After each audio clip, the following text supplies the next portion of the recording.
Hi అండి, welcome to my channel Vasavi vlogs. ఈరోజు ఓంకారం అండి, అంటే ఆదివారము. రేపు ఆచరించవలసిన ఉదయం పూజ గురించి మనం చెప్పుకుందామండి. అంటే రేపు అంటే 10వ తారీఖు 3వ నెల 2025 సోమవారం అండి.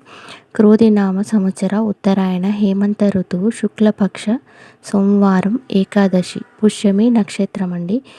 ఈరోజు గురువు గారు తెలియజేసిన ఉదయం పూజ, అలాగే ఈరోజు ఏం చేయకూడదనేది తదితర విషయాల గురించి మనం ఈ వీడియోలో షేర్ చేసుకుందామండి. సోమవారం ఏమి పూజ చేయాలి అని ఆదివారం ఎపిసోడ్లో చెప్పడం జరిగిందండి.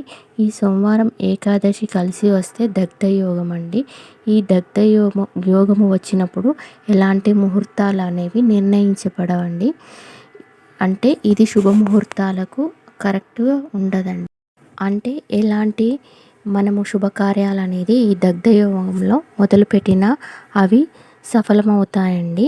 కాబట్టి ఈ దగ్ధయోగం రోజు మాత్రం ఎలాంటి కార్యక్రమాలను మనము మొదలు పెట్టుకోవద్దు. కానీ మనము ఇంట్లో ఆచరించే నిత్య పూజ ఉంటుంది కదా అండి, అది మాత్రం ఆచరించవచ్చు. దానివల్ల ఎలాంటి సమస్యలు అనేవి మనకి రావండి. ఇలా దగ్ధయోగము ఉన్నప్పుడు మనము ఏం చదవాలి, ఏ సూత్రం చదువుకోవాలనేది కూడా నేను చెప్తానండి.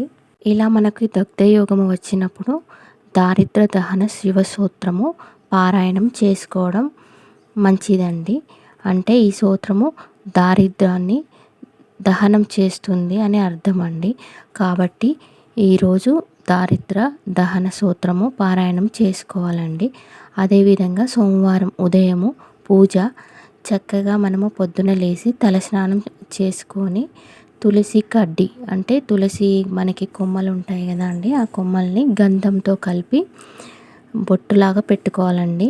గంధంలో ఈ తులసి కడ్డీని కొంచెం అరగదీసి ఆ గంధాన్ని మనము నుదుట ధరించుకోవాలండి తిలకంలాగా. ఇలా పెట్టుకోవడం తర్వాత నారాయణుని కానీ శివుణ్ణి కానీ పూజించుకోవాలండి. నారాయణుని పూజించినప్పుడు తులసి దళాలతోటి, శివుణ్ణి పూజించినప్పుడు బిల్వపత్రిలతోటి ఇలా పూజించుకోవాలండి. ఇలా పూజించినప్పుడు మీకు ఇష్టదైవం ఏ దైవం ఉంటే ఆ దైవం, విష్ణుమూర్తిని పూజించినప్పుడు తులసి దళాలు, శివయ్యుని పూజించినప్పుడు బిల్వ దళాలతోటి పూజించుకొని తర్వాత దారిద్ర దహన సూత్రము పారాయణం చేసుకోవాలండి. ఇలా ఉదయం పూజని ఆచరించుకోవాలండి. ఇలా ఆచరించడం వల్ల మనకి చాలా చక్కటి ప్రతిఫలం అనేది కలుగుతుందండి. అదేవిధంగా మనము సాయంత్రం ఆచరించవలసిన యోగక్షేమం, అది ఆదివారం రోజు సాయంత్రం ఆచరించవలసిన యోగక్షేమం అండి. సాయంత్రము రామాలయానికి వెళ్ళి 4 ప్రదక్షిణలు చేసుకొని రావాలి. వివాహ యోగం ప్రాప్తి లేదా మందార పుష్పాలతో దుర్గాదేవిని సమర్పించుకొని దుర్గా కవచము పారాయణం చేసుకోవాలండి.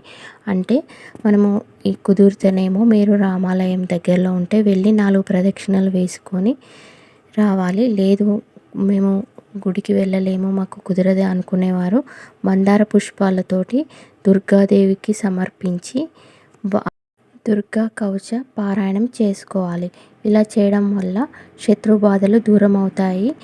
అదేవిధంగా వివాహ యోగం ప్రాప్తి కూడా కలుగుతుందండి.